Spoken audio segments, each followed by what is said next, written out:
nakabantay dito ang mga kapulisan, no. Guys, nandito tayo sa Garriedo Street. Naka-alerto itong mga pulis natin dito.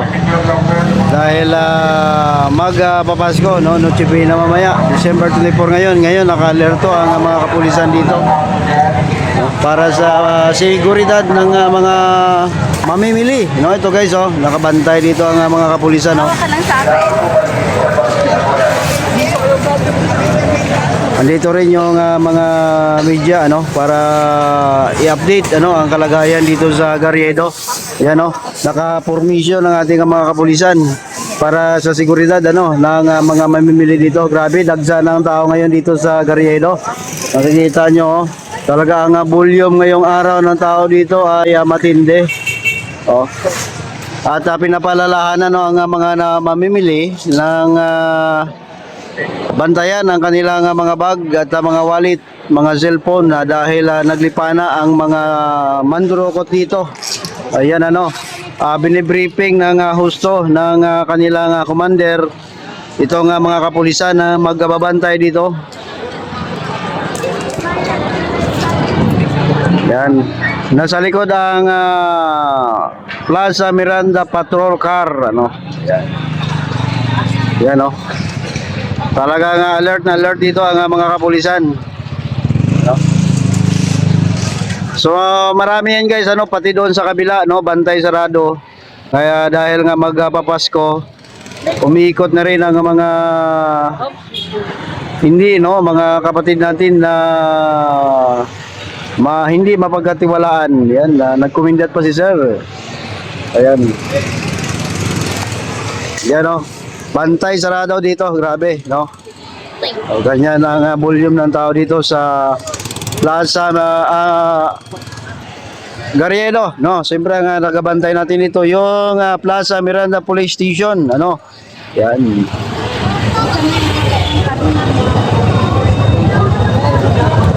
Grabe.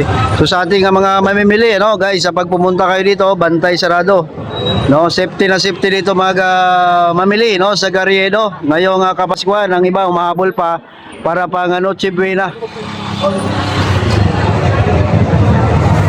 Ayan. So kita nyo naman ang seguridad talaga ng mga tao dito, ang pinapangalagaan. Ikutin pa natin mamaya ang kabila. Dito tayo sa Garriedo, so ikutin pa natin mamaya doon sa kabila sa may Hidalgo ang sitwasyon dito. At pakita natin na sa ating mga kababayan na talagang safety mamili dito sa Garriedo. Huwag kayong mag-alala. So hindi po kita nandiyan ng mga kapulisan, kailangan magbantay din tayo sa ating sarili, tulad sa akin, may bag ako.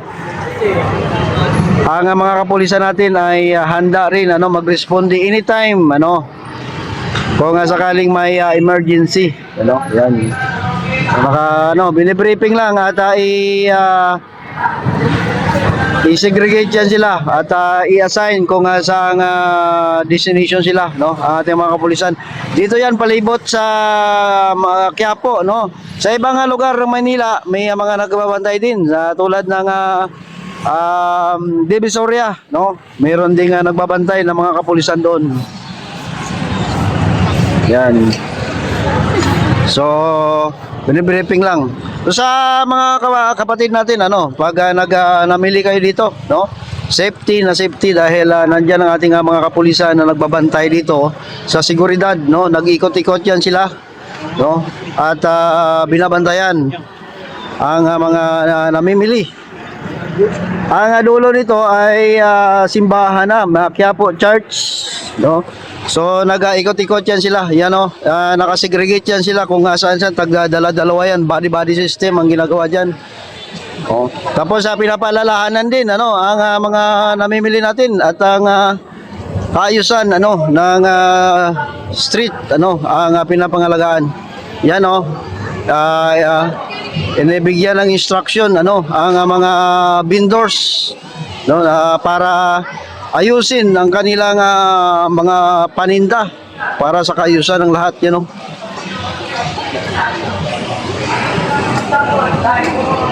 Tuloy-tuloy na mga yan, 20 pesos na po, nakakalit mga kapag, 20 pesos, ayan, basta 20 na po, pasok-pasok na po. Yan, nabigyan ng instruction, no? Ang mga vendors.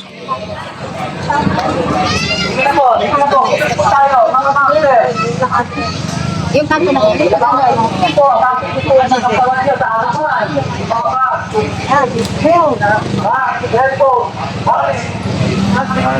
Pinalalahanan ano ang mga tao no sa kanilang bag, mga cellphone, wallet ano kasi naglipaan na ngayon ang mga mandurokot.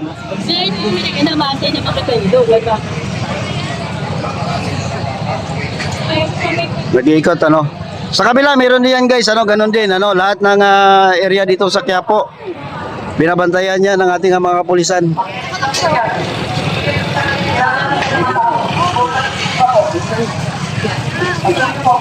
At ongoing din ano ang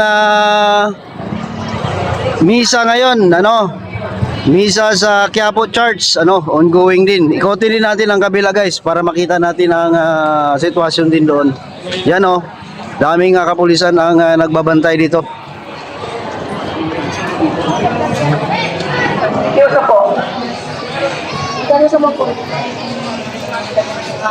Pinapalahanan at saka yung mga vendors kasi no na ano pinapagilid para maayos ano ang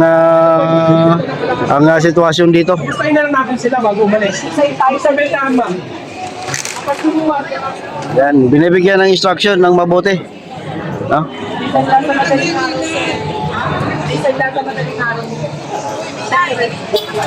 Yan ang volume, no? Yan ang update dito sa Garriedo. Ikotin pa natin yung ibang area. Yan. Sige na po, pasensya na po kayo. Kuya, pakiayos niyo po kami. Sige. Pakiayos po, pakiayos. Yan, inaayos ang kalagayan dito para maluwag tingnan, ano? Kalagkarin naman ako.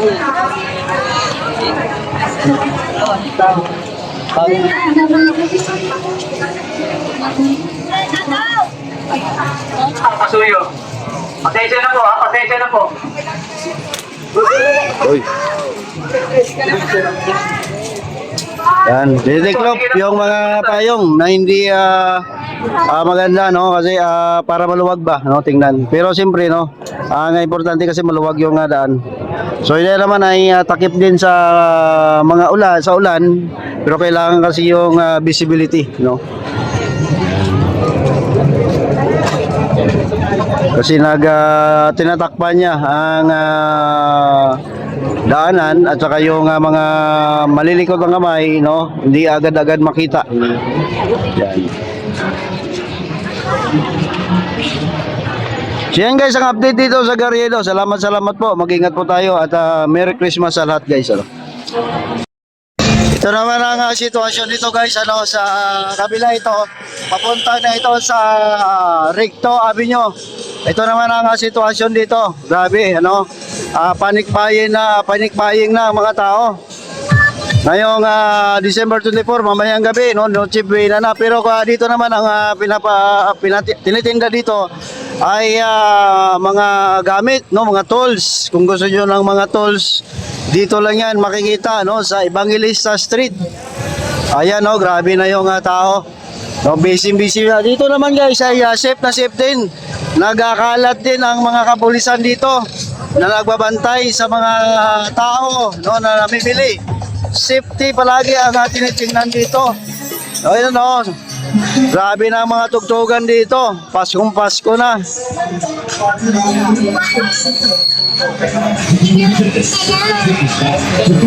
Ayan ano, Evangelista Street guys, ano, pag gusto niyo ng mga tolls, dito lang makikita yan.